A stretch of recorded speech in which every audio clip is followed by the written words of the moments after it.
Raz, dwa, trzy, cztery. Raz, kochani, raz. Witam Państwa. Witam. Jeszcze tu muszę wyłączyć telefon. Witam Państwa serdecznie. Witam Państwa. Kto tam jest, to witam Państwa serdecznie. Czekajcie. Jestem już, kochani, Jestem i witam Państwa serdecznie. Witam serdecznie. Kto tam się włączy, to się włączy. To będziemy mieli program zaraz. No, kochani, tak to mamy. Mamy wojnę. Czekajcie, aż się tu poczekam, aż się wszyscy włączycie. A żebym ja tu widział, że jest was dużo. Momencik. Jeszcze chwilkę. Witam serdecznie ze Szczecina. Witam Państwa, witam. Ładnie się zaczyna, właśnie, ładnie się zaczyna. Ryczący lew, nasz tutaj, widzieliście tam, jak dałem lwa. Chory lew, stary lew, ale ryczy. Ryczący lew. Słuchajcie, witam z Nowego Jorku, witam. Witam Państwa serdecznie wszystkich. No, już witać nie przestanę, dopóki buzi nie dostanę. Jak to się mówi, nie? Zobaczymy. Nie chcę nikogo straszyć, ale wiecie Państwo, to dopiero jest początek. To nie jest jeszcze wojna taka, jak ma być. To nie jest jeszcze to. Skończą się te śmiechy, ryczący lew to... Wiecie, lew ryczy dlatego, że afera afera Epsteina naprawdę coraz bardziej go przyciska, dlatego on robi wojnę, zgodził się z Netanyahu, żeby zaatakować. Właściwie, ja mówię, zgodził się. Nie miał wyjścia, chłopisko, nie miał wyjścia. Po prostu nawet wszyscy mówią tutaj, że to jest decyzja Netanyahu, cała ta wojna, ale chodzi o co? Chodzi o przejęcie kontroli. Tam mają tego szacha Iranu wsadzić na stanowisko, przejąć kontrolę, obalić reżim tego Chomeniego, wsadzić tego Pahlawi, tego szacha Iranu, dawnego tego wyrzuconego tam z Iranu, teraz od nowa go chcą tam dać. No cyrki, kochani, cyrki. To Ameryka to barbarzyński kraj, strasznie terrorystyczny. Naprawdę. Ameryka to...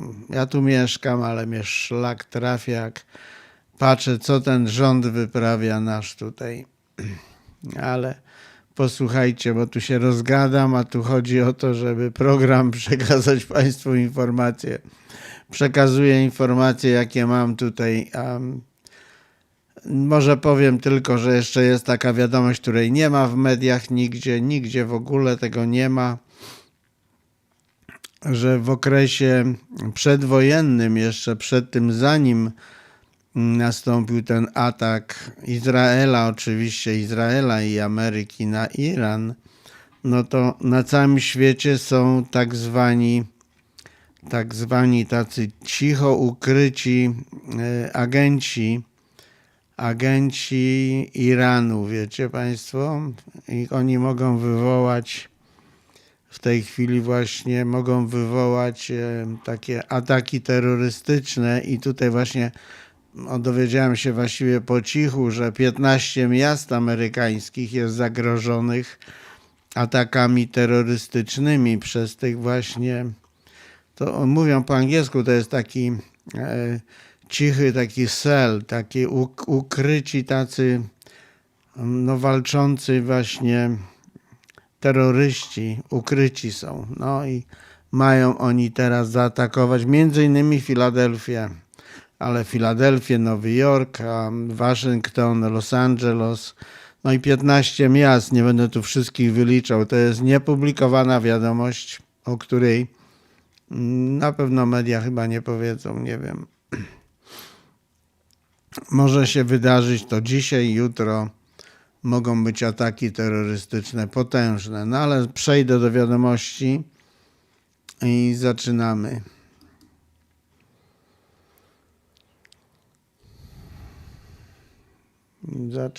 Momencik.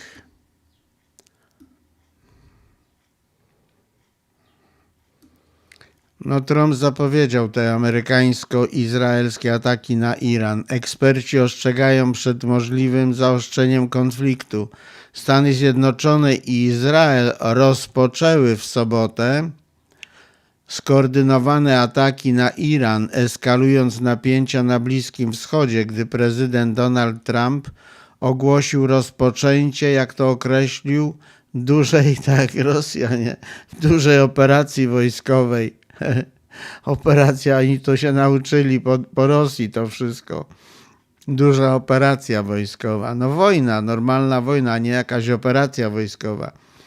Ataki nastąpiły po miesiącach rozbudowy potencjału militarnego i po tym, jak liczne rundy rozmów nuklearnych nie doprowadziły do porozumienia, jak wynika z doniesień cytowanych na antenie, wiecie, telewizji tych wszystkich zaprzyjaźnionych z Izraelem.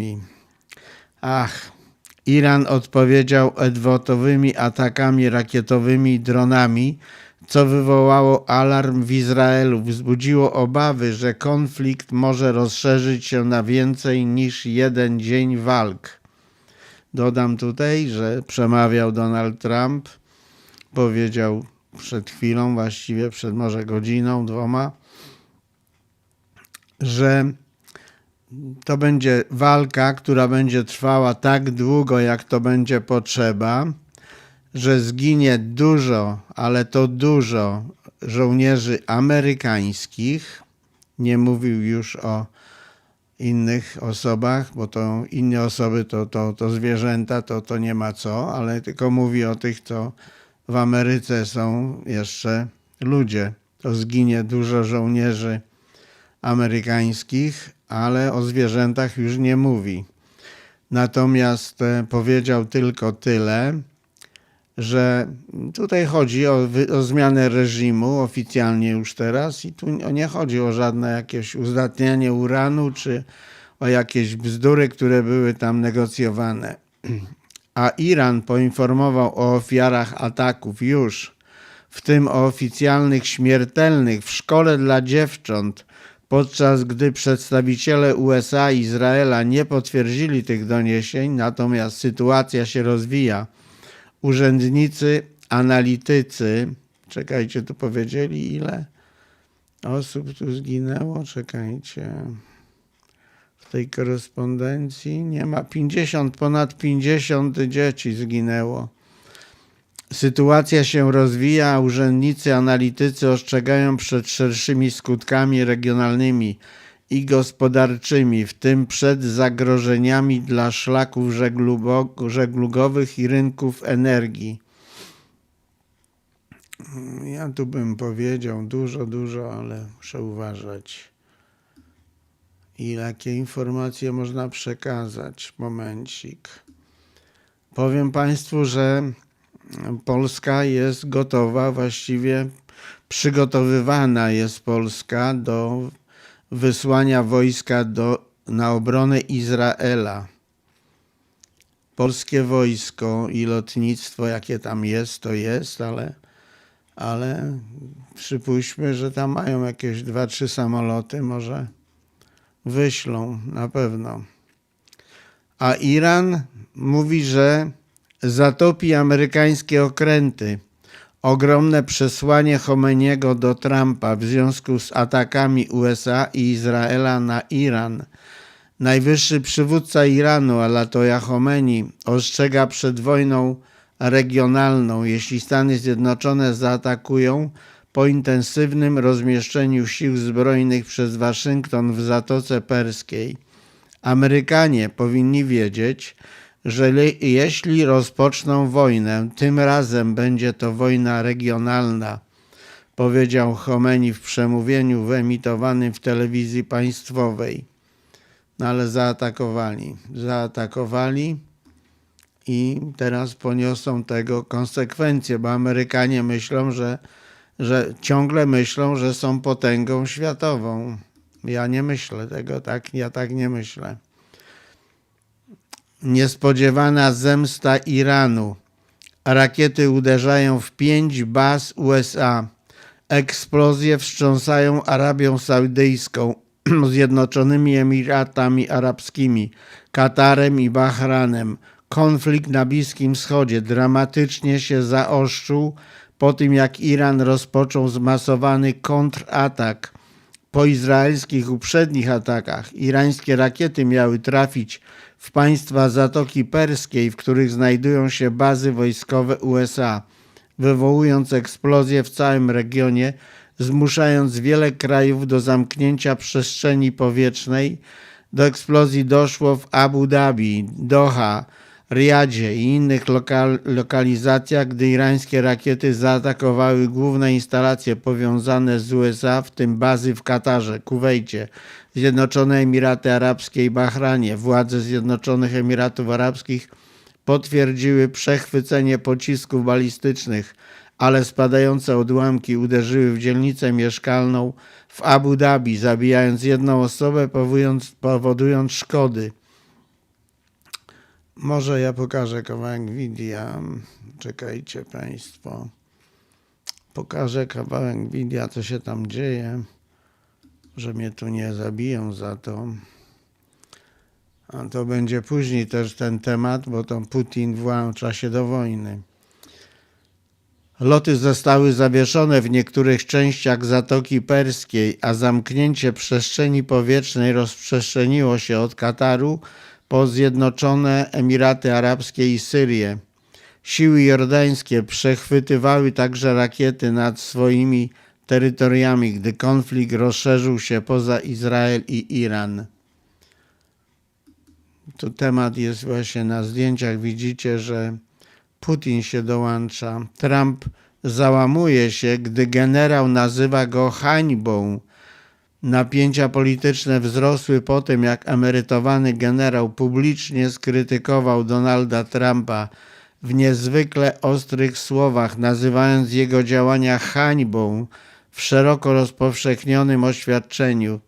W niektórych internetowych relacjach twierdzi się, że Trump załamał się w odpowiedzi, ale co tak naprawdę wiemy? Kim jest generał? Czy został potwierdzony? Jak Trump zareagował publicznie? No, kochani, jak generał już go ma gdzieś, nazywają go, że hańba, to ja też nazwę go, że to jest pionek kompletny. Może teraz zejdę z tego tematu wojny, zatrzymamy to wideo na moment. Proszę Państwa, na moment to zatrzymam i powiem Państwu, troszkę zmienię temat. Wojna będzie, potężna wojna, ale nie chcę nikogo straszyć, żeby mi tu nikt nie pisał, że ja straszę wojną. Ja tylko czytam, drodzy Państwo, informacje z całego świata zebrane dla Państwa tutaj. Zaraz przeczytam, co się dzieje. Znacie takiego gościa jak Warren Buffett. Właśnie sprzedał wszystko sprzedał. Kupił tylko jeden składnik aktywów Wall Street. Wall Street też panikuje. Warren Buffett właśnie przeszedł na emeryturę po 60 latach pracy w Berkshire Hathaway, ale zanim opuścił firmę, wygłosił najgłośniejsze oświadczenie w swojej karierze. Nie słowami, a pieniędzmi. Sprzedał akcje o wartości 184 miliardy dolarów. W ciągu 3 kolejnych lat zredukował wartość Apple o 73%, zniszczył Amazon, słuchajcie, o nawet 77%, pozbył się Bank of America, ten bank był jego, on był tym właścicielem tego banku, a potem zainwestował wszystko w jeden składnik aktywów, czyli w bony skarbowe USA. Berkshire Hathaway ma teraz więcej bonów skarbowych niż rezerwa federalna. 382 miliardy dolarów w gotówce. Największy fundusz wojenny, jaki kiedykolwiek zgromadził jeden inwestor. Wall Street jest przerażone, bo Buffett nigdy nie mylił się w ważnych decyzjach. Dlaczego Buffett sprzedał 73% akcji Apple, mimo że nazwał to swoją najlepszą firmą? Forteca bonów skarbowych o wartości 382 miliardy dolarów. I co to sygnalizuje na giełdzie? Wskaźnik Buffetta osiąga poziomy nieobserwowane od czasu bańki, która pękła, wiecie, internetowej. Jak zapewnił George Abelevi, jakiś najlepszą bronią finansową na rok 26. To jest właśnie teraz te bony całe. Konkretne zakupy, których dokonał Albert, Oxychem, japońskie domy handlowe, The New York Times. Dlaczego ujawniają one jego plan w momencie przewidywanego krachu? 600 miliardów dolarów niezrealizowanych strat bankowych ukrytych na widoku. I tutaj jest to właśnie, dlaczego 2 biliony dolarów długu w nieruchomościach komercyjnych to tykająca bomba zegarowa. Mówiłem wczoraj, że te wieżowce, budynki komercyjne, te budynki ofisowe puste, nie ma ludzi. Nie są w stanie spłacać. Banki mają zadłużenie, słuchajcie, 2 biliony dolarów. Podręcznik transferu majątku, który przekazuje pieniądze od niecierpliwych do cierpliwych. Jak się ustawić, zanim otworzy się taka zapadnia? Wyrocznia już wyniosła się na wyżyny. Pytanie brzmi, czy podążać za nią, czy stać w dolinie, czekając aż deszcz przestanie padać. To tak w cudzysłowie. W cudzysłowie tylko, bo jest naprawdę, sytuacja jest niewesoła. A co robi nasz tutaj lew, chory lew? To robi tak, macie, słuchajcie. Lew ma niespłacone kredyty hipoteczne. Słuchajcie, wywołują one falę przejęć nieruchomości o wartości 4 miliardów dolarów. Reakcja Warrena Buffetta. Donald Trump stoi w obliczu ogromnego kryzysu na rynku nieruchomości komercyjnych o wartości 4 miliardów dolarów, ponieważ główni kredytodawcy, w tym Deutsche Bank, które w ogóle Deutsche Bank to cały czas finansował Trumpa, podejmują kroki prawne w obliczu niespłaconych nieruchomości, takich jak Trump Tower, Wall Street. Nawet Warren Buffett nazywa to najbardziej przewidywalną katastrofą finansową od dekad. Oto, co to oznacza dla Trump Organization, wyborów w roku 2028 i przyszłości rynku nieruchomości komercyjnych. Zadłużony facet i się miota, szuka pomocy w wojnach, we wszystkim, żeby tylko siedzieć na stanowisku. A najnowsze doniesienia sprzed godziny. Kanada podpisuje pakt handlowy z Rosją. Trump w tarapatach. Przyglądamy się jednemu z najbardziej sejsmicznych wydarzeń geopolitycznych ostatnich lat. Doniesieniom o podpisaniu przez Kanadę paktu handlowego z Rosją, co burzy dekady zachodnich założeń sojuszniczych i stawia Donalda Trumpa w niezwykle trudnej sytuacji. To, co zaczęło się jako spór handlowy napędzany przez gwałtowne amerykańskie cła, przerodziło się w coś, co historycy mogą uznać za moment, w którym Sojusz Atlantycki zaczyna się rozpadać. Nie z zewnątrz, ale od wewnątrz. Analizujemy, w jaki sposób Agresywna kampania celna Trumpa przeciwko Kanadzie stworzyła warunki polityczne, dzięki którym Ottawa mogła szukać nacisków gdzie indziej. Dlaczego minerały ziem rzadkich i krytyczne materiały obronne stanowią istotę tej umowy oraz co przekierowanie kanadyjskich strumieni surowców do rosyjskich łańcuchów przetwórczych może oznaczać dla amerykańskich linii dostaw obronnych. Spójność NATO, długoterminowej wiarygodności amerykańskiego przywództwa, podczas gdy reakcje rozprzestrzeniają się wśród kapitałów sojuszniczych, a rynki energii absorbują pierwsze wstrząsy tej zmiany. Ponadczasowe podejście Warrena Buffetta przypomina nam, że kapitał podąża za przewidywalnością, a nic nie niszczy przewidywalności tak, jak supermocarstwo, które karze swoich najbliższych przyjaciół. No tak, ale wiecie Państwo, że Trump dzisiaj zaczyna błagać Kanadę, chce cofnąć wszystkie cła i wszystkie niezgodności, błaga, żeby Kanada pogodzić się chce z Kanadą, wycofuje wszystkie cła do zera, nie chce już nic, tylko żeby Kanada była przyjacielem. Nagle, dzisiaj, teraz. Nie wiem, czy to dojdzie do czegoś. Ale patrzcie, 5 największych amerykańskich firm przenosi się do Kanady. 78 miliardów dolarów eksodus korporacji zaskakuje Wall Street. Największy eksodus korporacji, proszę Państwa, w historii Ameryki Północnej oficjalnie się rozpoczął. Stellantis, Dow Jones Chemical, Magna International, Nutrien, Brookfield Asset Management ogłosiły jednoczesne przeniesienie siedzib z Michigan, Illinois i Nowego Jorku do Toronto, Windsor, Sarnia i Saskatoon, co przyniesie łączną kapitalizację rynkową na poziomie 78 miliardów dolarów i 43 tysiące miejsc pracy w Ameryce za północną granicą.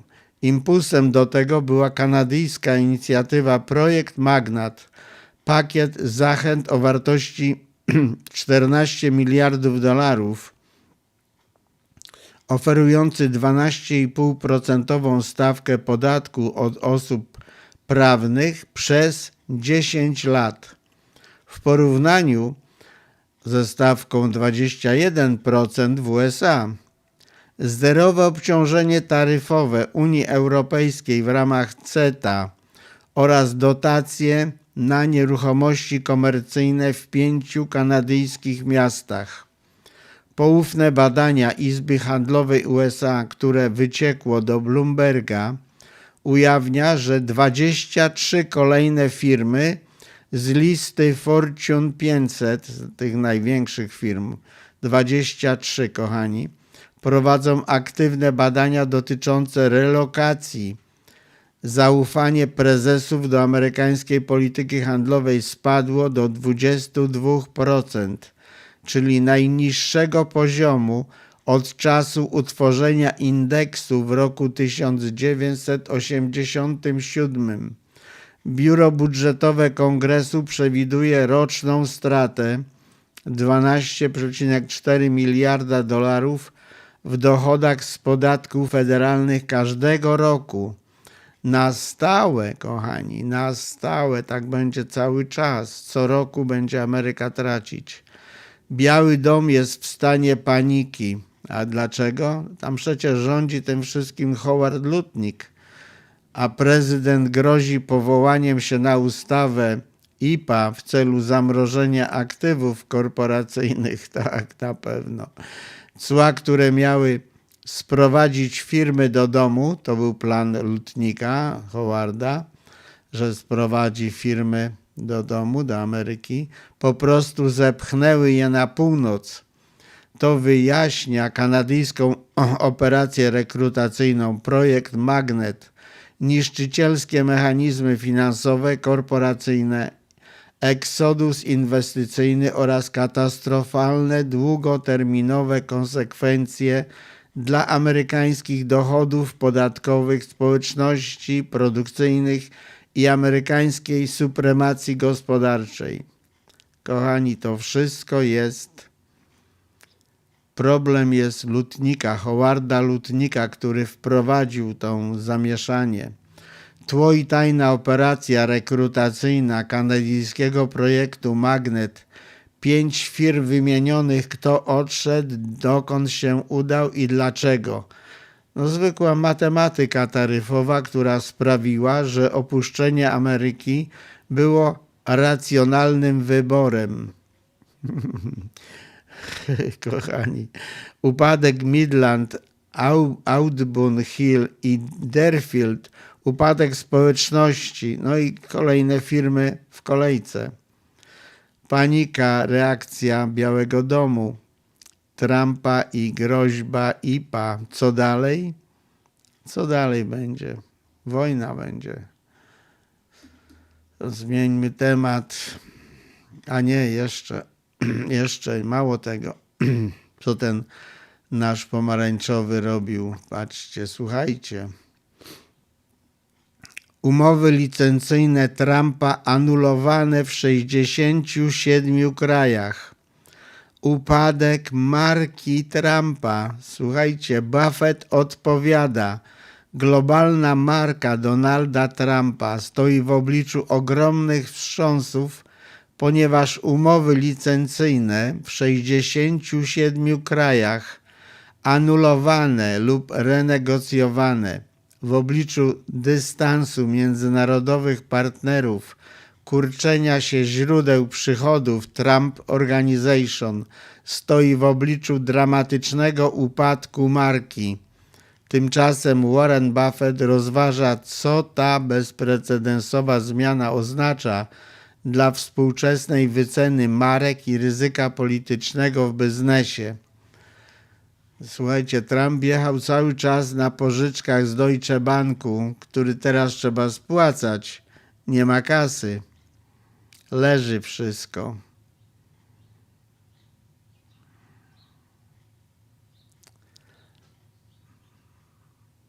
Słuchajcie teraz, bo to miałem powiedzieć na to. Mi to film puszczę jeszcze raz, bo to dotyczy Rosji.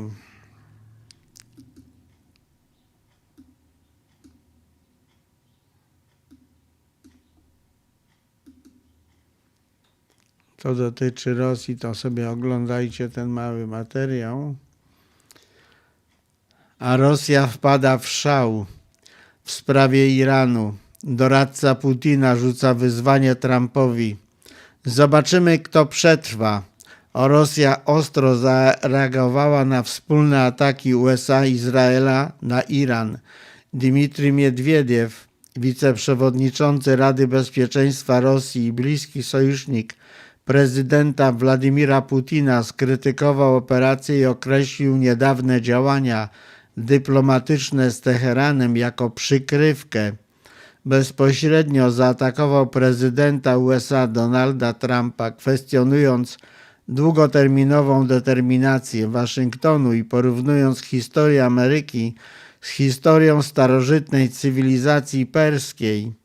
Wypowiedzi te pojawiły się w momencie, gdy Trump zasygnalizował, że szerszy cel kampanii może wykraczać poza ataki militarne, mające na celu zmianę polityczną w Teheranie. Wymiana zdań nadaje nowy geopolityczny wymiar i tak już eskalującej konfrontacji na Bliskim Wschodzie. No, kochani, tutaj jest problem bardzo duży, bardzo duży. Netanjahu ogłasza operację Ryczący Lew. O Jezu kochany. On tylko ryczy, ten lew, tylko ryczy. Wzywa Irańczyków do pozbycia się reżimu. Patrzcie. Bazy amerykańskie zagrożone. Iran atakuje bazy Trumpa na Bliskim Wschodzie. Napięcia na Bliskim Wschodzie rosną po tym, jak Izraelsko-amerykańskie ataki na Iran wywołały ostrzeżenia, że amerykańskie obiekty wojskowe mogą stać się bezpośrednimi celami strategiczne instalacje w Zjednoczonych Emiratach Arabskich, Bahrajnie, Arabii Saudyjskiej, Katarze, Kuwejcie i Iraku są objęte wzmożoną gotowością w związku z narastającymi obawami o działania odwetowe. Narastające skutki konfrontacji między Izraelem a Stanami Zjednoczonymi a z Teheranem grożą przerodzeniem się w szerszy kryzys regionalny, zagrażając korytarzom energetycznym, stabilności przestrzeni powietrznej, bezpieczeństwu morskiemu w Zatoce Perskiej. Zasoby wojskowe pozostają w gotowości, podczas gdy rządy oceniają dynamiczny, zmieniający się krajobraz eskalacji. Wiecie Państwo? Ale co się dzieje? Armia Putina przyłącza się do wojny z Iranem. Pierwsza reakcja Rosji po ataku USA i Izraela na Teheran. Wszystkie wiadomości, które dzisiaj będą, to są takie z teraz. W Azji Zachodniej doszło do dramatycznej eskalacji konfliktu, gdy wiele amerykańskich instalacji wojskowych w rejonie padło ofiarą irańskiego ataku rakietowego. Po wspólnych irańsko-amerykańskich atakach na Iran przeprowadzonych dzisiaj wcześniej, 28 lutego, doniesiono o eksplozjach w pobliżu siedziby 5. Floty Marynarki Wojennej USA w Bahrajnie, a władze wezwały mieszkańców do szukania schronienia. Ale gdzie tam? To jest wyspa. W całym kraju wyspiarskim zawyły syreny alarmowe w związku z doniesieniami o nadlatującymi pociskami. W Katarze, według CNN, 2 irańskie pociski zostały przechwycone nad Dohą po tym, jak w pobliżu bazy lotniczej Al-Udeid, największej amerykańskiej bazy wojskowej na Bliskim Wschodzie, rozległ się alarm. Ambasada USA w Katarze wydała wcześniej ostrzeżenie dla obywateli amerykańskich o konieczności pozostania w miejscu i schowania się w ukryciu. Ambasada amerykańska ma tam podziemne schrony u siebie. Zakłócenia w przestrzeni powietrznej szybko rozprzestrzeniły się nad Zatoką Perską. Zjednoczone Emiraty Arabskie tymczasowo zamknęły swoją przestrzeń powietrzną po tym, jak w Abu Dhabi usłyszano głośne eksplozje. Doniesienia o eksplozjach napływały również z Kuwejtu, z Jordanii, obu państw, w których znajdują się amerykańskie instalacje wojskowe. No tak, drodzy Państwo, będzie się działo. Słuchajcie teraz, to jeszcze nic. Chiny ogłaszają wsparcie dla Iranu przeciwko USA. Wojna izraelsko-irańska. Kryzys na Bliskim Wschodzie narasta, a teraz do dyskusji włącza się kolejne globalne mocarstwo. W obliczu narastających napięć między Iranem, Izraelem a Stanami Zjednoczonymi, Chiny stanowczo zareagowały, popierając stanowisko Iranu i ostrzegając przed dalszą eskalacją konfliktu w rejonie.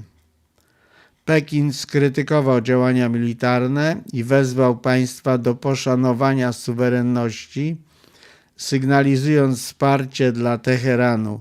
W czasie narastającego konfliktu Chiny wielokrotnie wzywały do dialogu i negocjacji zamiast konfrontacji militarnej, ostrzegając, że dalsze ataki mogą popchnąć region w kierunku znacznie poważniejszej wojny.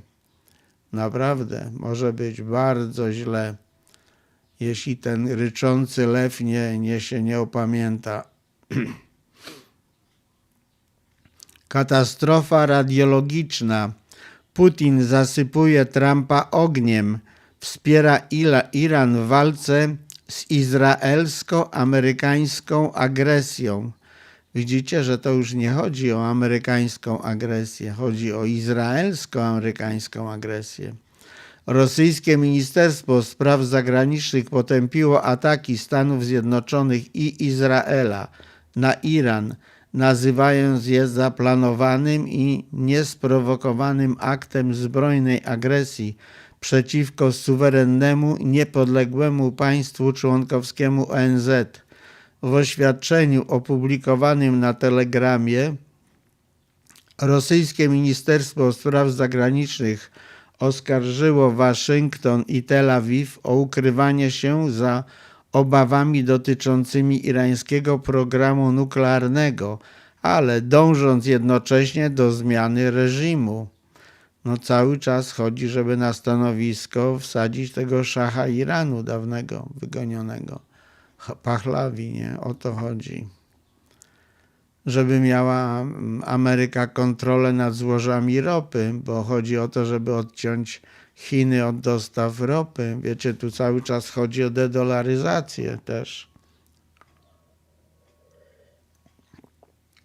Ameryka chce zmusić Chiny, żeby po prostu Chiny się wycofały z grupy BRICS. Nie wiem, czy to się uda. Irańskie pociski rozbijają żelazną kopułę. Izrael zostaje zasypany pociskami balistycznymi, ponieważ siły obronne Izraela nie przechwytują wszystkich pocisków. No widzicie tam, jaka wojna, jak zajebista. Iran wystrzelił w kierunku Izraela około 35 pocisków balistycznych w jednej fali, co oznacza gwałtowną eskalację bezpośrednich działań wojennych, podczas gdy kilka pocisków zostało przechwyconych przez izraelskie wielowarstwowe systemy obrony powietrznej i nie przebiły tarczy, a inne odłamki i fragmenty spadły na wiele obszarów. Izraelska policja potwierdziła liczne doniesienia o uderzeniach, choć nie zweryfikowano żadnych bezpośrednich trafień w główne ośrodki miejskie. Lekarze poinformowali, że co najmniej jeden mężczyzna został lekko ranny w północnym Izraelu, a pozostali zostali poddani leczeniu z powodu lęku i obrażeń związanych z przebywaniem w schroniskach. Muszę tu video wyłączyć, kochani. Niestety. Muszę to wyłączyć. Dobra, muszę to wyłączyć, bo to za długo nie mogę też używać. Ciągły ostrzał nadwyręża możliwości obronne, nasila obawy, ponieważ urzędnicy ostrzegają, że w nadchodzących godzinach mogą nastąpić kolejne fale pocisków. Zobaczcie, jak to teraz internet i wiecie, video, telewizja, jak ta wojna wygląda teraz. Po prostu, czy to za czasów II wojny światowej było tak możliwe, żeby tak na bieżąco wiedzieć, co się dzieje?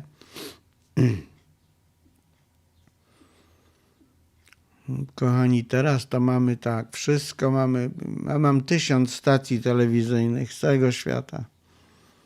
Tu w studio mamy takie, słuchajcie, łącza, że się w pale nie mieści. I popatrzcie, Rosja wspiera Iran. Medwiediew przewiduje niechlubny koniec dla USA po eksplozjach w Iranie. Słyszycie Państwo? Niechlubny koniec USA. Były prezydent Rosji Dmitrij Miedwiediew oskarżył w sobotę Stany Zjednoczone o wykorzystywanie negocjacji dyplomatycznych jako operacji maskującej dla wspólnych ataków wojskowych Izraelem na cele w Iranie. Po doniesieniach o eksplozjach w Teheranie, ogłoszeniu stanu wyjątkowego w całym kraju, wiceprzewodniczący Rady Bezpieczeństwa Rosji określił niedawne rozmowy nuklearne w Genewie jako strategiczny kamuflaż mający na celu ułatwienie agresji militarnej, przedstawiając eskalację jako walkę cywilizacyjną. Medwiedew porównał 2500-letnią historię Imperium Perskiego z 249-letnim, czyli 249 lat, istnieniem Stanów Zjednoczonych, przewidując niechlubny koniec dla Waszyngtonu. Retoryka ta sygnalizuje znaczące zacieśnienie sojuszu Moskwy z Teheranem, w miarę jak Bliski Wschód pogrąża się w najbardziej niestabilnym konflikcie od czasu wojny powietrznej z roku 2025. Ameryka po prostu nie ma szansy na takie przeżycie tej, jakby była wojna trzecia światowa. To jest koniec świata. Wojna USA i Izraela z Iranem opiera się na kłamstwach. Oto prawda. Stany Zjednoczone i Izrael prowadzą agresywną wojnę przeciwko Iranowi. Nie chodzi o broń jądrową, ale o imperializm. Trump i Netanyahu przyznali, że chcą zmiany reżimu w Teheranie. Nie chcą obalić rewolucyjny rząd i wprowadzić do władzy marionetkę, tylko, słuchajcie, taką swoją. A kim jest, słuchajcie, były szach Pahlawi? Jest ich człowiekiem. Mają jego wprowadzić, żeby przejął kontrolę nad Iranem, kochani. O to chodzi cały czas.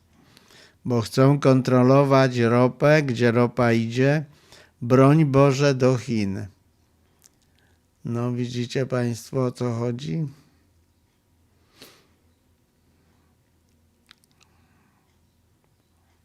Jeszcze tu mam raz o tej szkole. Ogromny atak USA i Izraela wstrząsa irańską szkołą. Ponad 50 zabitych. Irańska armia zapowiada krwawy odwet.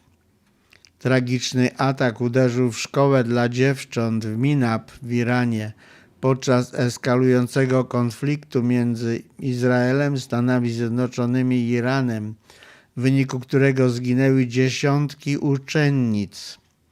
Niewinne zupełnie, a wiele innych zostało rannych.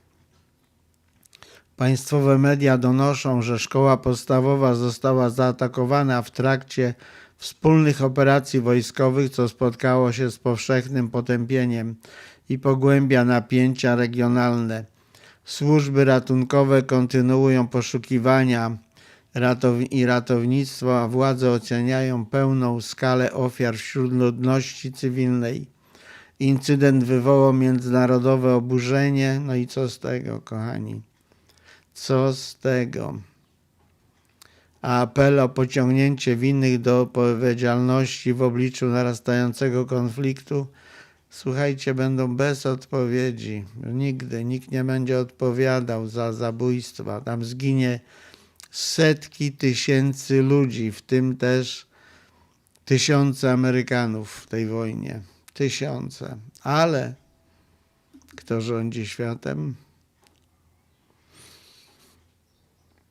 Wojna w Iranie. Najnowsze informacje sprzed chwilą. Wojska USA w defensywie. Panika w Izraelu w obliczu odwetowego ataku Teheranu. Stany Zjednoczone i Izrael przeprowadziły 28 skoordynowane ataki na Iran. Pentagon nazywa amerykańską operację Epic Fury, czyli taki, wiecie, szok, a Izrael lwi ryk, bo to lew ryczy, jak wynika z doniesień. Lew jeszcze ryczy, ale on już dogorywa. Kilka godzin później Iran rozpoczął odwetowe ataki na Izrael, co wywołało syreny alarmowe, przechwytywanie rakiet, a regionalne alerty bezpieczeństwa w Zatoce Perskiej rozszerzyły się. W obliczu eskalacji sytuacja nabiera, słuchajcie, eskaluje, Strasznie. Sytuacja jest straszna. W USA, w Katarze, ambasada amerykańska w Katarze wydała zalecenie pozostania w domach. w domach, w schronach tam. Dzieje się, tam jest w tej chwili tragedia. Fatalna wpadka Korpusu Strażników Rewolucji Islamskiej. Czy duet USA-Izrael właśnie dał Teheranowi idealny protest do pełnego zaangażowania, drodzy Państwo, słuchajcie, w broń nuklearną? Tak jak przypuszczałem, Teheran chyba ma broń nuklearną. Izrael twierdzi, że wysoki rangą dowódca Korpusu Strażników Rewolucji Islamskiej Mohammad Pakpur zginął we wspólnych atakach USA i Izraela na Iran 28 lutego. Pakpur, który podobno dowodził Korpusem Strażników Rewolucji Islamskiej przez około 260 dni po zabiciu Hosseina Salamiego, był uważany za jedną z najpotężniejszych postaci w Iranie.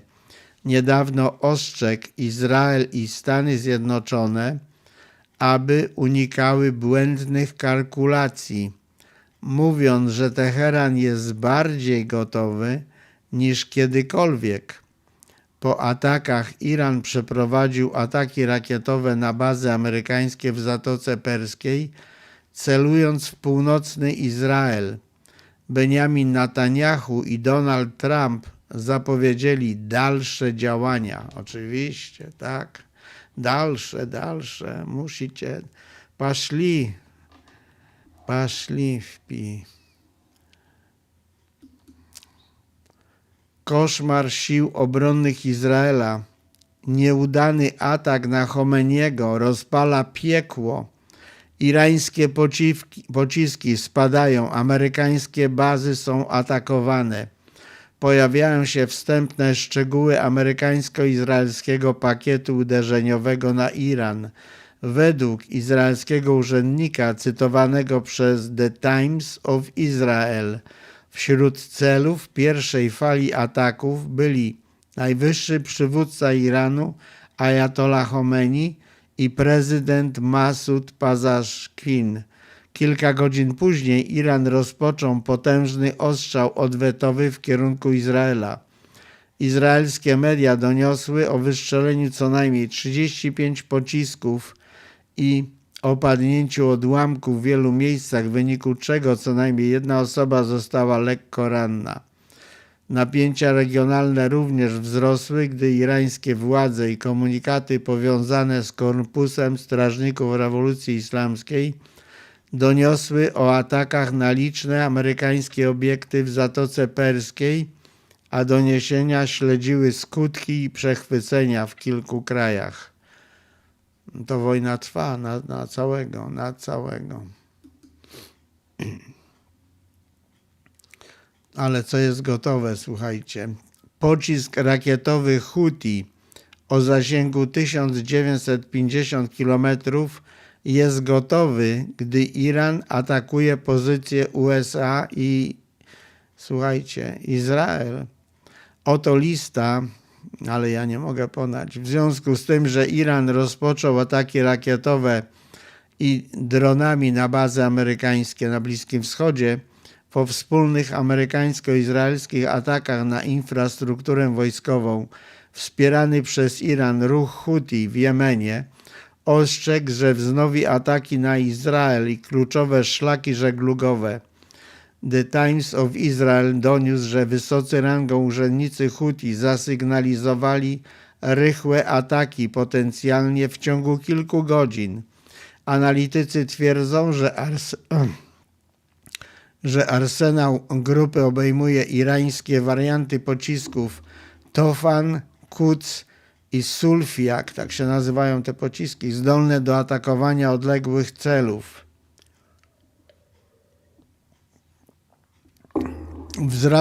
Wraz ze wzrostem napięć regionalnych, groźby wobec amerykańskich obiektów w Zatoce Perskiej i na terytorium Izraela budzą obawy przed zaostrzającą się konfrontacją na wielu frontach. Proszę Państwa, będzie się działo.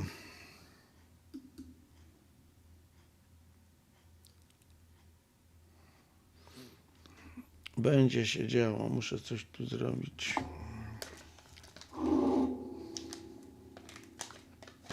Proszę poczekać.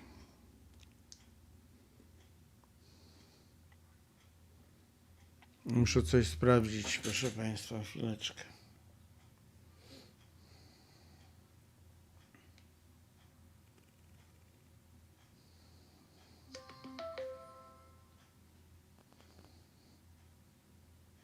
Muszę sprawdzić coś, bo mam pilną wiadomość, momencik.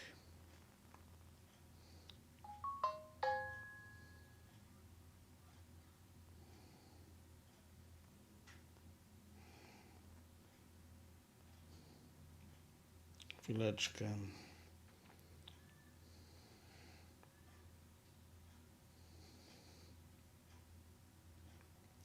Tak, dostaję informacje bardzo pilne z czasów, chodzi o wojnę. Chwileczkę, bo jest bardzo... No tu dostaję z wszystkich mediów informacje na telefon, chodzi o Amerykę. Dzisiaj mamy sobotę. Może dojść do ataku w Stanach Zjednoczonych. Tak. Proszę Państwa, tak, wiadomość dostaję, że Filadelfia będzie też, czy będzie, jest po prostu zagrożona atakami terrorystycznymi. A jedźmy dalej. Panika Netanyahu. Izrael mobilizuje ponad 70 000 żołnierzy, gdy irańska pierwsza fala atakuje bazy w Zatoce Perskiej. W obliczu przeszywającego nieba irańskie pociski i drony Izrael ogłosił pełną mobilizację. Prawie 70 000 rezerwistów jest teraz w służbie, a nowe powołania zalewają siły powietrzne, marynarkę wojenną, wywiad i dowództwo frontu wewnętrznego, gdy samoloty pędzą w kierunku zachodniego Iranu.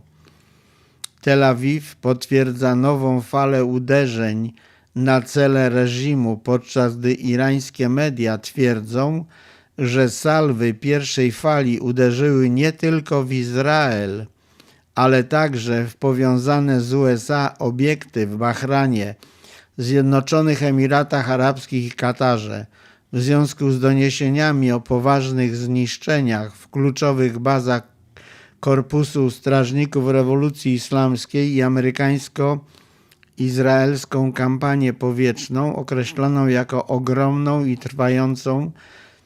Słuchajcie, Zatoka Perska przygotowuje się na wojnę na wielką skalę.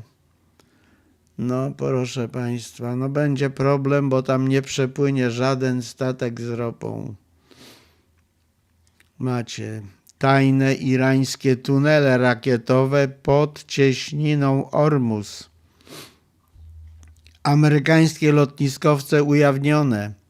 Iran ujawnił ukryte podwodne tunele rakietowe pod cieśniną Ormus, twierdząc, że przechowują w nich setki pocisków manewrujących dalekiego zasięgu, gotowych do ataku w przypadku eskalacji napięć ze Stanami Zjednoczonymi.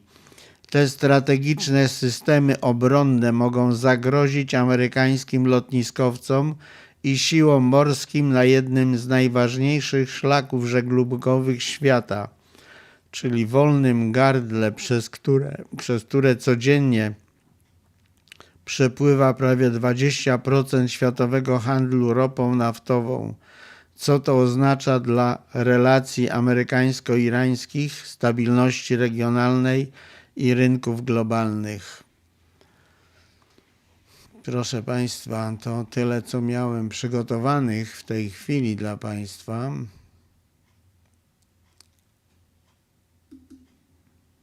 Ale poczekajcie, bo ja teraz przeglądnę wiadomości z ostatniej chwili, co się dzieje. Poczekajcie chwilę.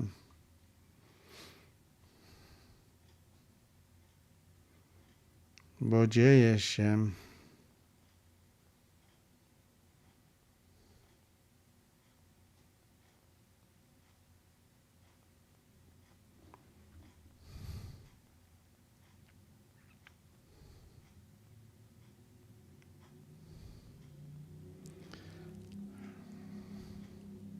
Czekajcie.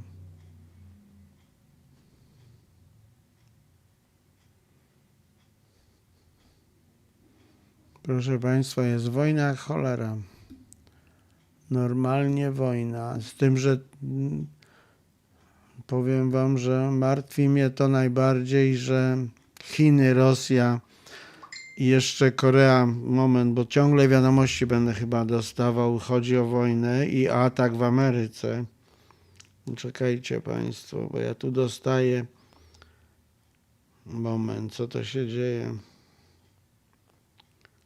bo tu będzie możliwy jest atak terrorystyczny. Czekajcie chwilę, wojna, no tak, wiem, że wojna. Chwileczkę, tak. Wyłączyć mogę już telefon na razie.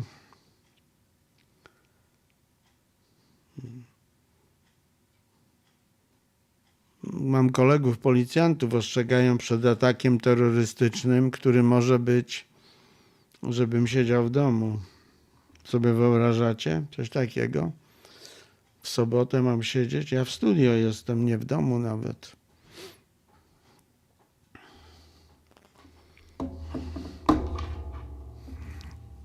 Ostrzegają, żebym siedział, no to będę siedział. Bo czekajcie chwilę. Przeglądam teraz informacje z telewizji światowych.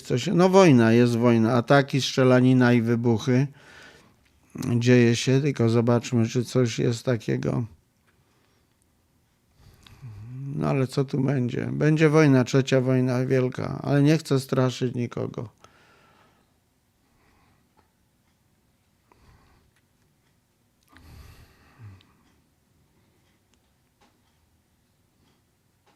Nasza telewizja w Filadelfii włącza się tu w tej chwili, pokazuje ataki, kolejne ataki, taka główna operacja wojsk amerykańskich w Iranie. Pokazują w mojej telewizji, tutaj u nas w telewizji w Filadelfii, ale to już wiem o tym.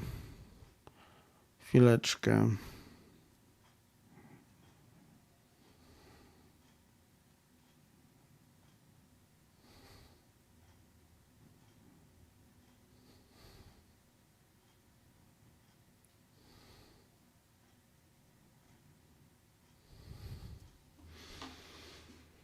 Chwileczkę, bo naprawdę jest napięta sytuacja, wiecie, naprawdę.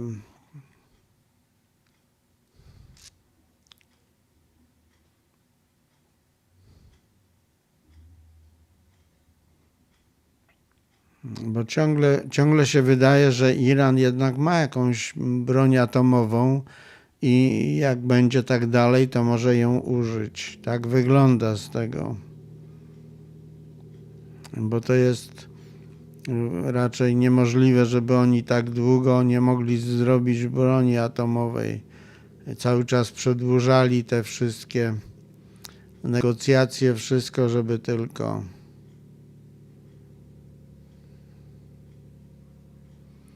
A Trump, wiecie, nie kończy tego na Iranie. Trump twierdzi teraz, przed chwilą, wiecie co on mówi? Że on chce zabrać Kubę teraz, przejąć całkowicie jako Ameryka. Kuba już nie będzie Kuba. Przejmie Kubę bez wojny. Musi wziąć Kubę, tak mówi teraz, przed chwilą Trump. Sobie wyobrażacie? Wyobrażacie sobie Państwo tego lwa, starego dziada? Jeszcze Kubę chce, a może jeszcze Meksyk, może i Kanadę, nie?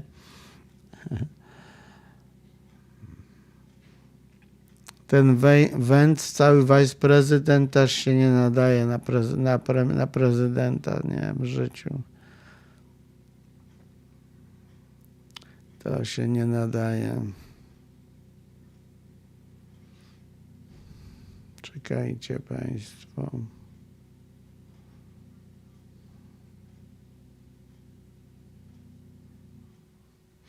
Ale w Stanach jeszcze nie ma ogłoszonego takiego stanu wojennego na razie, mimo że są zagrożenia, ale to, co ja mówię Państwu o atakach terrorystycznych na 15 miast amerykańskich o tym, co ja mówię, to tego nie powiedzą w mediach i tego w mediach nie ma.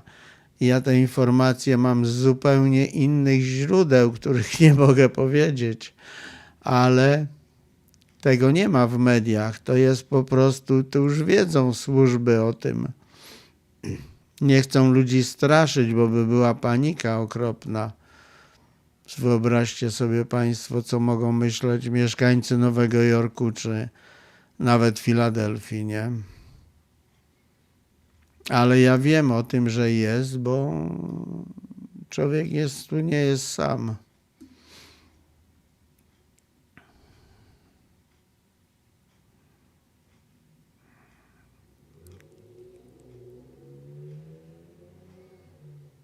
Słuchajcie, cała Azja może być w stanie wojny za parę minut. Poczekajcie, mam jakąś wiadomość nową.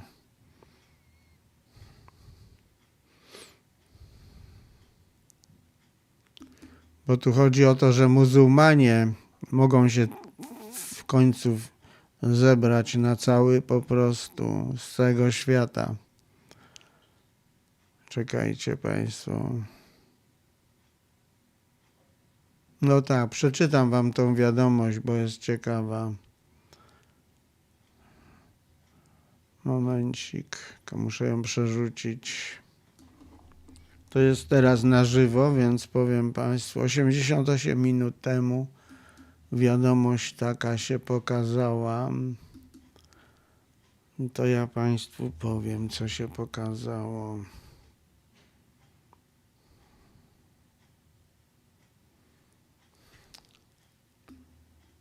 Tak jak mówię właśnie, zaraz zobaczycie. Chwileczkę jeszcze. Ok, mam tu wiadomości.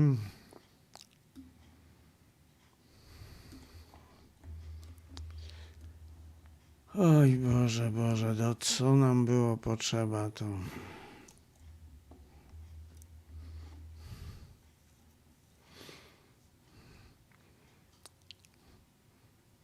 Na żywo macie. Azja Zachodnia pogrąża się w wojnie po tym, jak Izrael i USA zbombardowały Iran. Azja Zachodnia pogrążyła się w totalnej wojnie. Ameryka i Izrael zbombardowały irańskie cele wojskowe i polityczne w trakcie impasu w rozmowach o porozumieniu nuklearnym. Iran odpowiada na trwające ataki falami ataków rakietowych na Izrael i bazy amerykańskie w Zatoce Perskiej.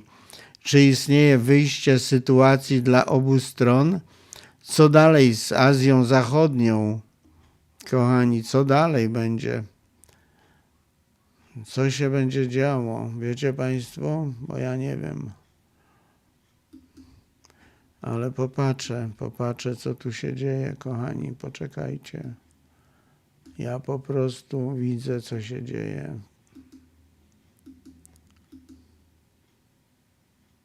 Chwileczkę.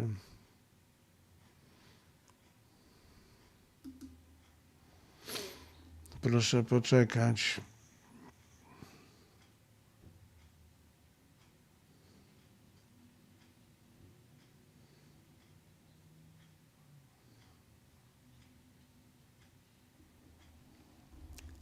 No co, Izrael myślał, że to nie dotknie Izraela, a niemniej jednak Izrael został brutalnie zaatakowany.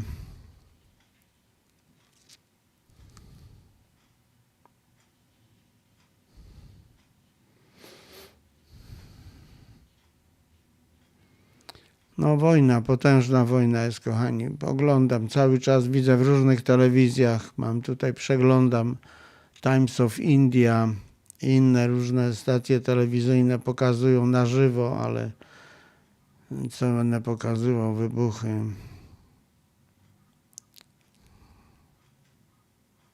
O, widzę, że w Polsce też pokazują już. Można zobaczyć w Polsce też tą wojnę.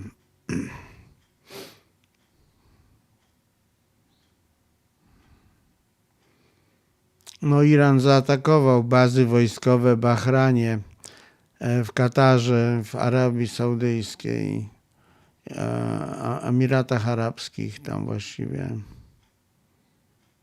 Wszędzie, wszędzie. No, jest wiadomości z tego świata do cholery, dużo jest. Dużo wiadomości z tego świata, drodzy Państwo. BBC też pokazuje w tej chwili w Anglii. Jest wszędzie przerywane są programy. Japonia pokazuje wojnę. Słuchajcie. Indie pokazują wojnę też. Wszędzie zresztą. No, chcą zabić Chomeniego. Po prostu jest atak na niego potężny.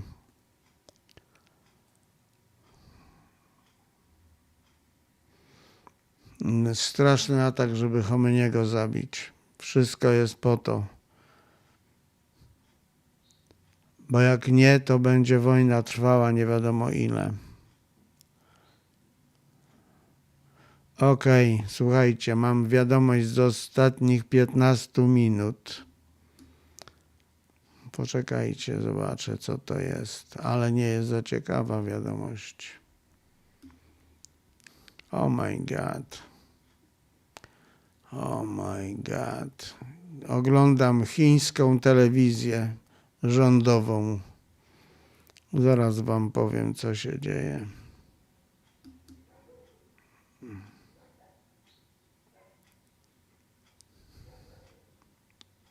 No, słuchajcie.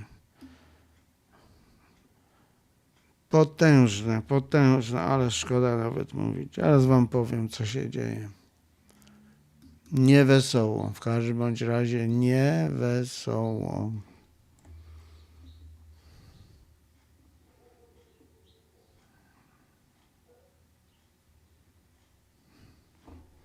I zaraz zobaczycie, co się dzieje. Za moment. Tak myślałem, aż czekam, żeby Korea Północna dołączyła do wojny i się zacznie. Bo tutaj, w tej chwili, co przeczytam Państwu, to uważajcie. Trzymajcie się.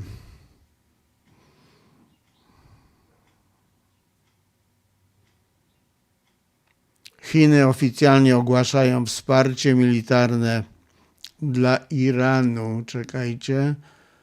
Przeciwko USA. Chiny ogłaszają wsparcie militarne dla Iranu przeciwko USA, nawet nie przeciwko Izraelowi. Czy amerykańskie stanowiska wyciekły? Chiny zadeklarowały poparcie dla rządu Iranu, podczas gdy delegacje irańsko-amerykańskie spotkały się w Genewie.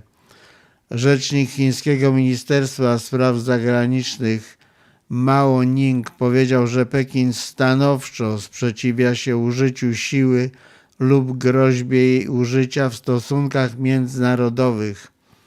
No kochani, Chiny wchodzą do wojny.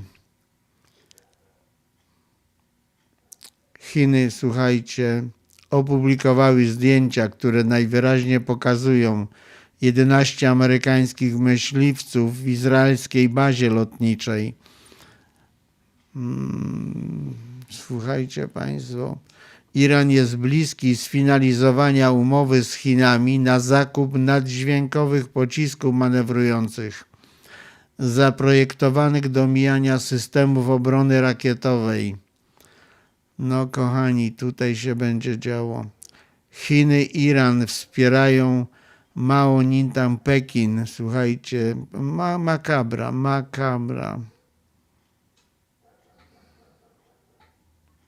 Patrzę na to. Makabra, kochani, makabra. Co się będzie działo, to jak do tego się włączą Chiny, Rosja i Iran, mówię, Korea Północna. Co my tu biedni będziemy robić?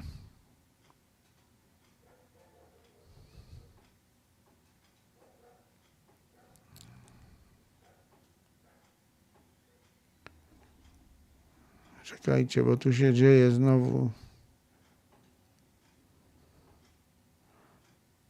Trump już w szoku. No, narozrabiał, teraz będzie w szoku. Teraz będzie chłop w szoku, tak.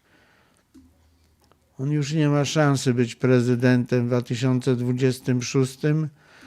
Ja myślę, że lada moment powinien dostać wreszcie odpowiedniego w tyłek.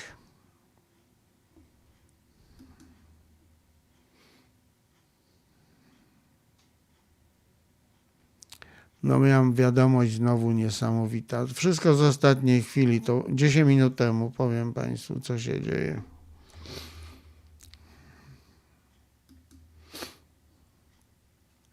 To, że Chiny, no to 100% wiedziałem, Rosja też, ale jeszcze czekam, aż Korea Północna, która chce koniecznie dołączyć się do wojny. No i tak przypuszczałem, zaraz wam powiem, co się dzieje, momencik. Patrzcie, irańskie rakiety uderzyły w 5. flotę USA w Bahrajnie, ale zaraz czekam na wiadomości, sekundę, zaraz będę miał więcej na ten temat. Tylko proszę poczekać. Już mam, słuchajcie, wiadomość dalsza. O, przerwana breaking news, już mam. No i słuchajcie, drodzy Państwo. Iran przeprowadził ataki rakietowe w Zatoce Perskiej, a Bahrain twierdzi, że trafiony został ośrodek wsparcia 5. floty marynarki wojennej USA w Manamie. Doniesienia opisują eksplozję, dym w pobliżu węzła morskiego, jednoczesne wystrzelenie pocisków w kierunku kilku krajów, w których stacjonują siły amerykańskie. Gwałtowna eskalacja po poważnych atakach USA i Izraela na Iran. No tutaj przysyłają mi, że w 10-minutowej aktualizacji. A co się wydarzyło? Dlaczego Bahrain jest ważny? Jakie cele rzekomo były w grze? Bahrain, Katar, Kuwejt, Zjednoczone Emiraty Arabskie oraz o sygnałach ostrzegawczych, które zadecydują, czy sytuacja przerodzi się w długotrwałą wojnę regionalną. Co rzekomo zostało zaatakowane w Bahrajnie? Dlaczego terytorium kwatery głównej 5. floty zmienia rachunek? Szerszy ostrzał Zatoki Perskiej, przechwytywanie przez Katar, Kuwejt i Zjednoczone Emiraty Arabskie, a penetracja, co sygnalizuje? Dlaczego zamknięcie przestrzeni powietrznej Zatoki Perskiej, zawieszenie lotów ma natychmiastowe znaczenie? Problem obronny, wiecie, rakiety Patriot, THAAD mogą przechwytywać, ale nie idealnie i nie na zawsze. 6 sygnałów, na które warto zwrócić uwagę. Ofiary, oczywiście ofiary. Kolejne salwy decydujące. Słuchajcie, państwa Zatoki Perskiej, kolejny ruch Waszyngtonu. Postawa Rosji, Chin i ryzyko związane z ropą i Hormuzem. Kochani, tragedia się będzie działa. Nie jest wesoło.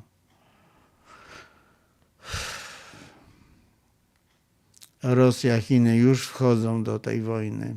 Z wojskiem. Wojsko już wchodzi rosyjskie do wojny.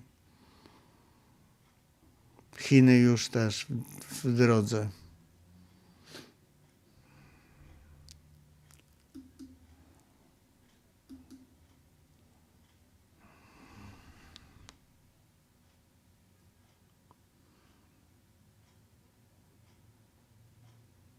No tak. W tej chwili Iran rozpoczął atak na amerykańską marynarkę wojenną. Rozpoczęły się ataki na statki. Irańskie rakiety uderzyły przed sekundą, minutę temu, słuchajcie, moment, uderzyły w Izrael.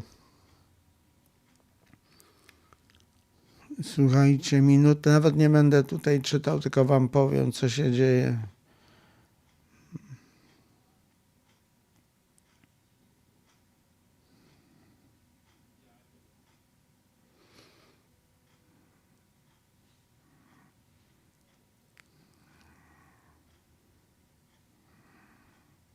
No w całym Izraelu wyją syreny. Atak jest rakietami z Iranu. Potężny atak na Izrael w tej chwili. W tej sekundzie się dzieje to wszystko. Wyją syreny, ludzie uciekają do schronów.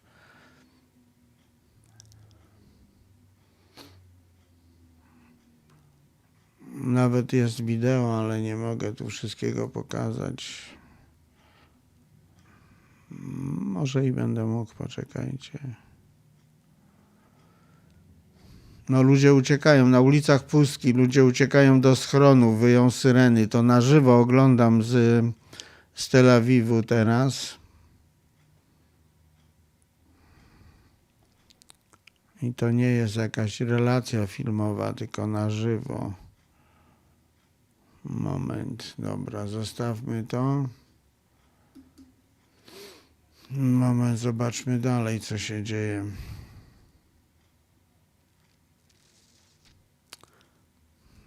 Kolejna fala ognia, słuchajcie, kolejna. Abu Dhabi. High alert, czekajcie.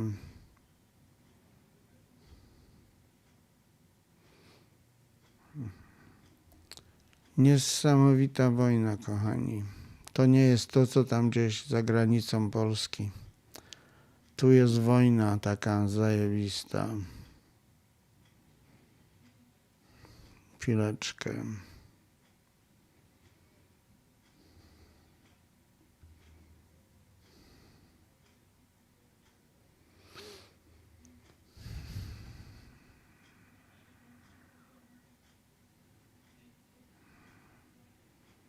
Nie wiem, może mógłbym pokazać te wybuchy. No wojna, normalna wojna, jak II wojna światowa. Pali się, walą się domy jeden za drugim. Samoloty, bombowce. Gdzie ja to mam te zdjęcia, skąd?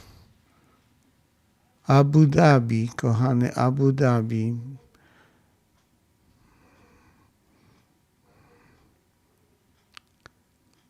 Mógłbym pokazać to wideo, wiecie Państwo, jak poczekacie, to pokażę. Ameryka atakuje z tych statków, ze swoich tych statków, które są w pobliżu Iranu.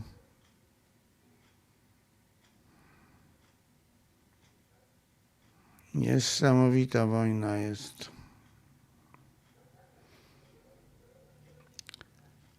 Tam są złoża ropy, makabra. Może wam pokażę to wideo, jak poczekacie, to pokażę.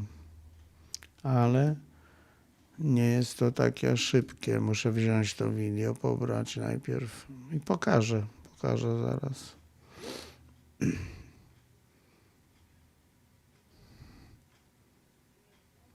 Abu Dhabi jest, słuchajcie, emergency teraz. A program mam z Indii. Indie pokazują to wszystko. Abu Dhabi, high alert. Tak, mogę pokazać chwileczkę.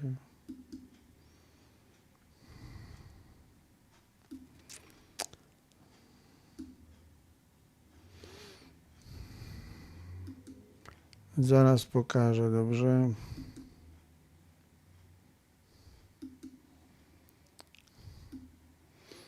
Ja już jestem tutaj, teraz tylko wideo wezmę.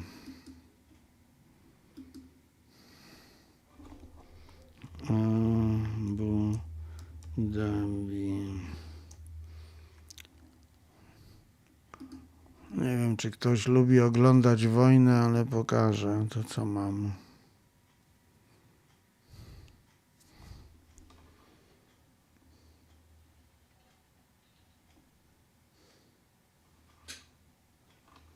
On camera.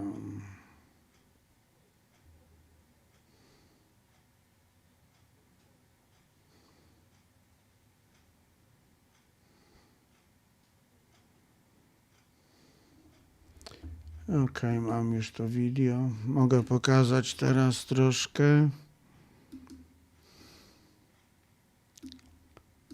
Moment. Momencik.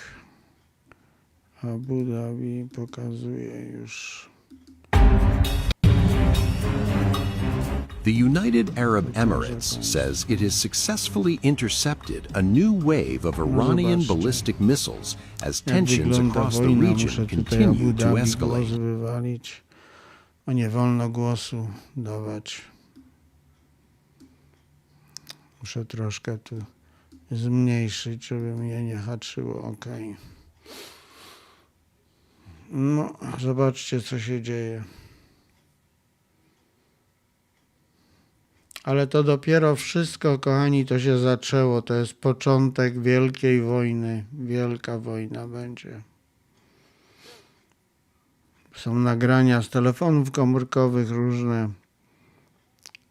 To wszystko Państwu pokażę.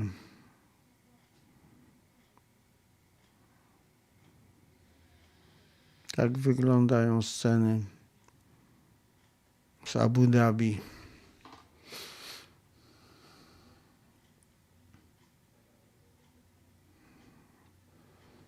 No niestety wojna tak trwać będzie długo, długo.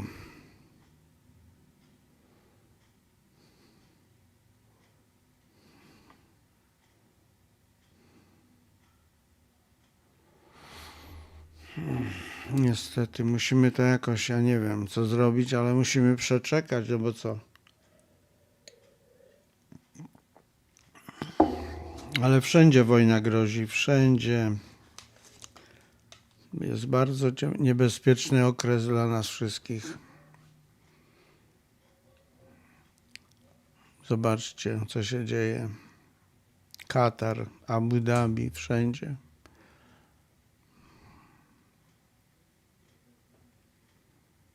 Wszędzie się pali, wszędzie ataki, rzucają bomby. Izrael i Ameryka walczy.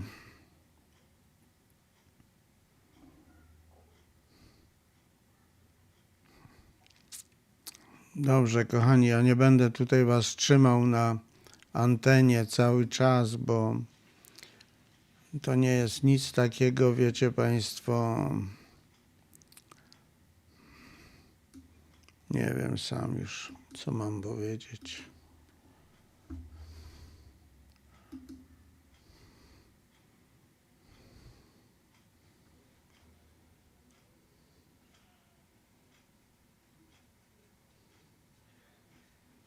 Tak, tak, kochani, tam będą nas zajmować wojną, bo tu chodzi o pedofilską aferę, chcą zatuszować, bronić tego, słuchajcie, lwa, już chorego, po prostu starego dziada chorego. Tuszują to wszystko, tuszują to. Ja patrzę, co piszecie, dlatego tak tutaj zasłaniam trochę, a głowa moja się zasłania. No nie wiem, czy trzymać to, czy nie, chyba. No wojna będzie, no zajebista wojna, no jednym słowem.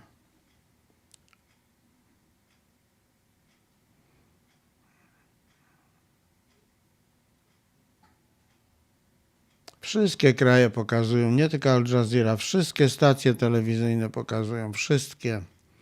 Wszystkie, BBC, Anglia, Indie, Chiny, wszędzie wojna jest pokazana, na całym świecie. Na całym świecie wszystkie stacje telewizyjne pokazują. Ja tu mam kilka telewizorów podłączonych i pokazują nawet, słuchajcie, Fox News, wszyscy pokazują. A już nie mówię o amerykańskich stacjach, bo wszystkie pokazują to. Muzyczkę nie będę puszczał. Nie. Proszę Państwa, także jeszcze moment, pokażę Wam chwilę jeszcze tą wojnę trochę i jakichś Arabów, a później włączę się, jakby coś się działo jeszcze pilnego. A widzimy się jutro.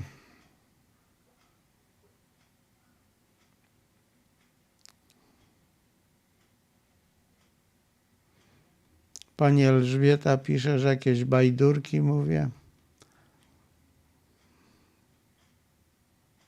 No nie wiem, takie wiadomości są, Pani Elżbieto, nie wiem, czy to, co ja gadam. Ja tylko teksty czytam, ja nic nie mówię. Pani Elżbieta pisze tutaj, że bajdurki.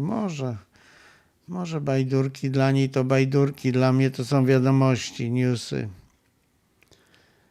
A zobaczymy się, kochani, jutro. Nie ma co tu dłużej przedłużać tą wojnę. Koniec tego wszystkiego. Jedziemy, zamykamy wojnę.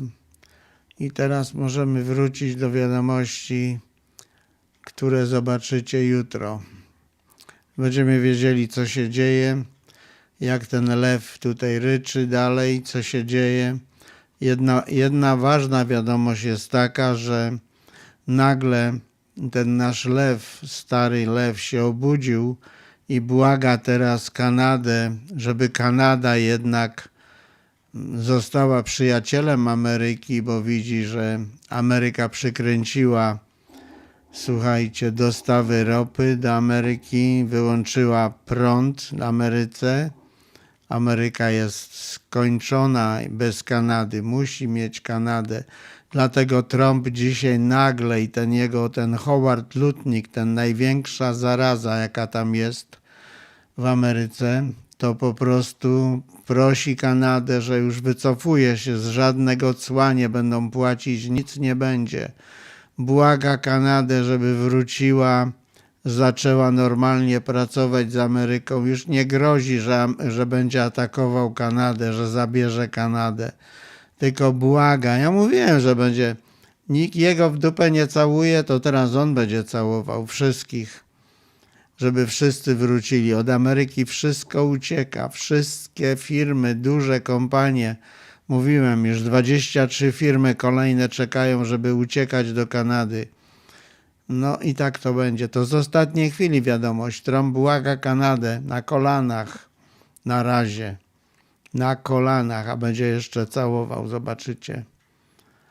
Zobaczycie.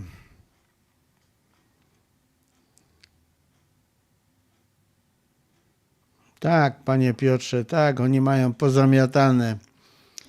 Bez Kanady Ameryka leży. Oni myśleli, słuchajcie, drzewo, całe budowy stanęły w Ameryce, bo drzewo było sprowadzane z Kanady do budowy domów tych drewnianych na Florydzie, tam wszędzie, nie? Amerykanie budują domy takie z tych 2x4, 5x4 i tak dalej. Z takich patyków budują domy, nie? Tylko one wyglądają jak jakieś murowane, ale to są takie domy filmowe. Wiatr zawieje, to nie ma całego osiedla. Niemniej jednak to drzewo było z Kanady. Ameryka potrzebuje Kanady, potrzebuje ropy, potrzebuje energii z Kanady, potrzebuje, słuchajcie, mleka, jajek, sera. Wszystko z Kanady, kochani. Ameryka leży na łopatkach. Ten po prostu, wiecie, ten nasz tutaj dyktator opierał się na opinii Howarda Lutnicka, który twierdził, w dupie tam, my nie potrzebujemy Kanady, my to sobie damy radę sami, to zostaw Kanadę. No to Trump zostawił Kanadę, słuchał tego ciula, no i tak to wyszło. Mówi, nie będziemy nakładać cła na banany, jak będą rosły w Ameryce, mówi. Jak banany będą rosły w Ameryce, to nie będą miały cła. No pewnie, żeby tylko a kiwi. I taki idiota w rządzie, w administracji Trumpa, Howard Lutnick. Jak banany będą rosły w Ameryce, to nie będzie cła. A sobie wyobrażacie, kto tam pracuje w rządzie i nakłada te cła, które Trump podpisuje. On też jest taki głupi, że na wszystko się zgadza. No ale nic. Wszystkiego dobrego. Widzimy się jutro, kochani. Nie ma co przedłużać dłużej. Zobaczymy się jutro. Jutro będzie program. Będziemy wiedzieli dokładnie, co się dzieje. Dziękuję za uwagę. Kto nie ma, tam zróbcie sobie subskrypcję. Kto może, dajcie łapkę w górę. Kto nie, no to trudno. Wszystkiego dobrego. Widzimy się jutro. Dziękuję bardzo za uwagę.